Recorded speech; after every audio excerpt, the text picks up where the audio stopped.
Hello students. आइए आज के वीडियो में हम सुनते हैं चंद्रगुप्त का चरित्र चित्रण। बच्चों, ये आप जानते हो कि चंद्रगुप्त ध्रुव स्वामिनी नाटक का एक प्रमुख पात्र है ना। वो धीर वीर साहसी और त्यागशील है, यानी कि जो एक किसी भी नाटक का, जो किसी भी कहानी का, उपन्यास का, किसी भी जो विधा होती है, गद्य विधा, वो जो कहानी के रूप में होती है, उसका जो नायक होता है ना, उसके कुछ गुण होते हैं। तो उन गुणों में से जो चंद्रगुप्त हैं, उसमें भी धीर वीर साहसी और त्यागशील जैसे गुण हैं। ये आप जानते हैं अगर आपने पुस्तक को पढ़ा है, ध्रुव स्वामिनी नाटक को।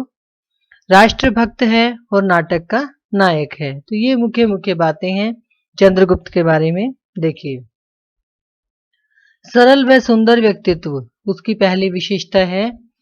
ये आप जानते हो कि चंद्रगुप्त एक सुंदर व्यक्तित्व का धनी है। रामगुप्त का छोटा भाई है ना।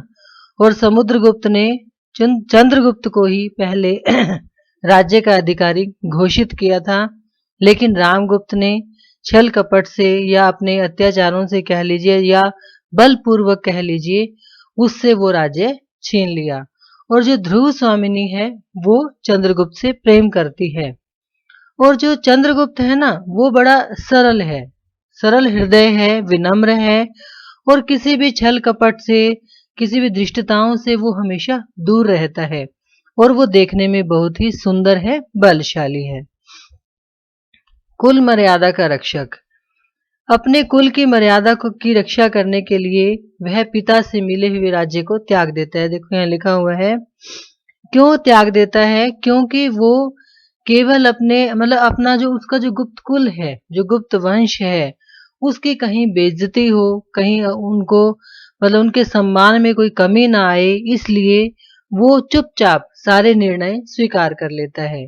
जो रामगुप्त उसका भाई है, वो उससे कपटपूर्ण व्यवहार करता है और उससे जो है ना, वो राज्य ले लेता है। लेकिन चंद्रगुप्त क्या करता है कि अपने कुल की मर्यादा को ध्यान में रखते हुए पिता से मिला हुआ जो राज्य होता है ना, उसको भी त्याग देता है।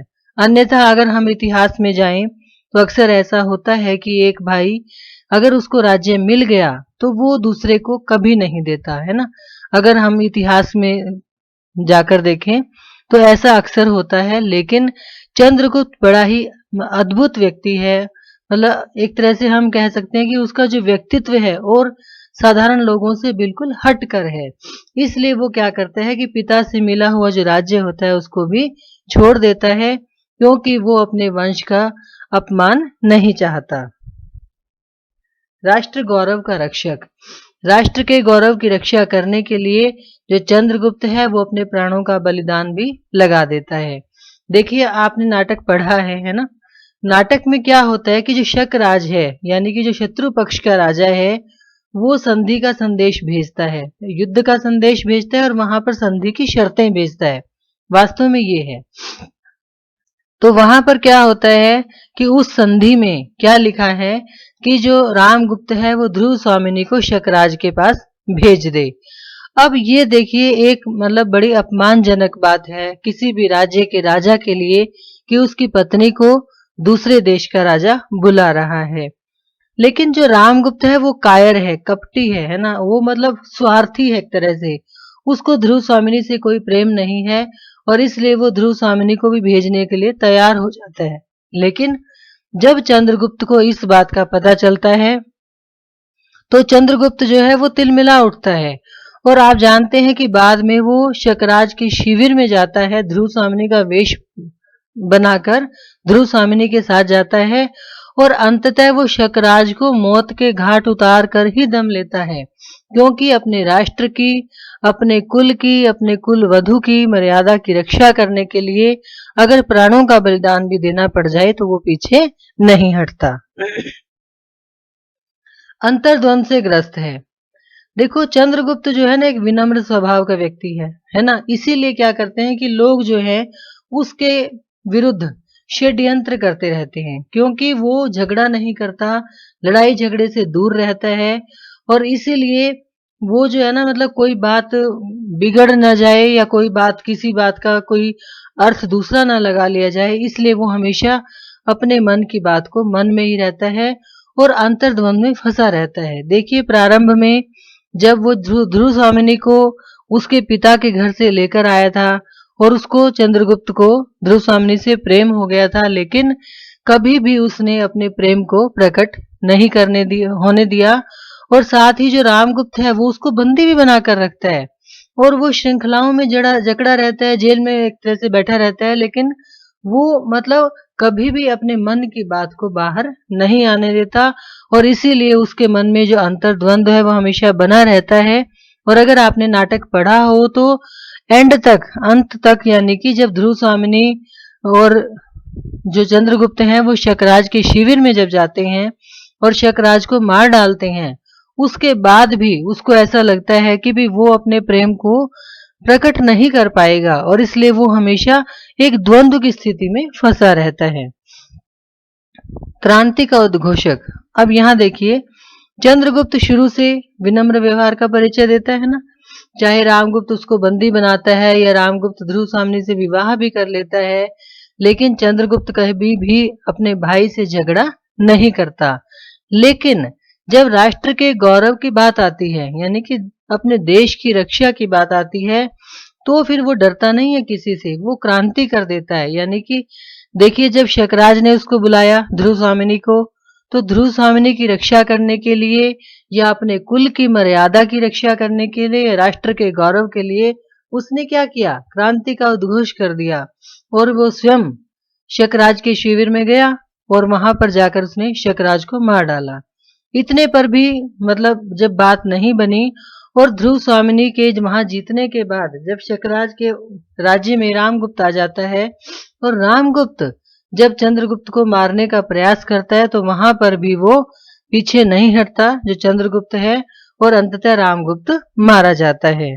तो इस प्रकार से चंद्रगुप्त मतलब कहने का अभिप्राय ये है कि चंद्रगुप्त चाहे विनम्र है अपने स्वभाव से, मतलब कि वो कुछ बोलता नहीं है, किसी को कुछ कहता नहीं है, लड़ाई झगड़े से दूर रहता है, लेकिन जब राष्ट्र की रक्षा की बात आती है तो वो क्रांति करने से भी पीछे नहीं हटता और वो बलशाली भी है, शक्तिशाली है, ताकतवर है।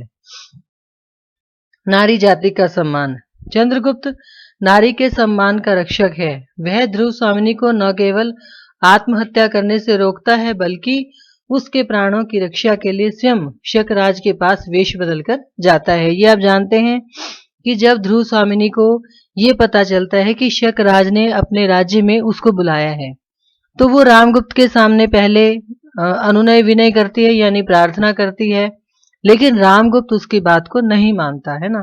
फिर ध्रुव स्वामिनी को ये लगता है कि भी अगर तुम नहीं मानते, मतलब वो बहुत प्रार्थना करती है कि मेरी रक्षा करो, मतलब मैं तुम्हारी पत्नी हूँ, ऐसी ऐसी बहुत सारी बातें कहती हैं, लेकिन जो रामगुप्त है जब नहीं मानता तो ध्रुव स्वामिनी अपनी जान लेने के लिए आत्महत्या करने के लिए तैयार हो जाती है और जैसे ही वो कटार निकालती है तभी वहां पर चंद्रगुप्त आ जाता है और वो उसको बचा लेता है और न केवल बचाता है बल्कि उसके प्राणों की रक्षा करने के लिए यानी कि ध्रुव स्वामिनी के प्राणों की रक्षा करने के लिए वो स्वयं ये निर्णय लेता है कि वो चंद्रगुप्त जो है वो ध्रुव स्वामिनी का वेश बदलकर शकराज के पास जाएगा और आप ये जानते हैं कि अंततः वो शकराज को मारने में सफल हो जाता है और ध्रुव स्वामिनी की रक्षा करने में भी सफल हो जाता है। विनम्र एवं कर्तव्यनिष्ठ। ये भी आपको पता है कि चंद्रगुप्त कुल की मर्यादा और गुप्त कुल के वधु की रक्षा करने के लिए अपने प्राणों की बाजी लगा देता है।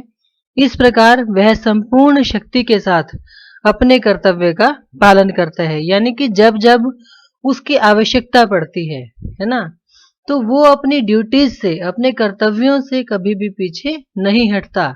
यहाँ तक कि जबकि रामगुप्त ने उससे बलपूर्वक वो राज्य ले लिया जो राज्य उसके पिता ने उसको दिया था। ये आप जानते हैं जब आपने अगर पुस्तक पढ़ी है कि समुद्रगुप्त के दो पुत्र हैं, रामगुप्त और चंद्रगुप्त।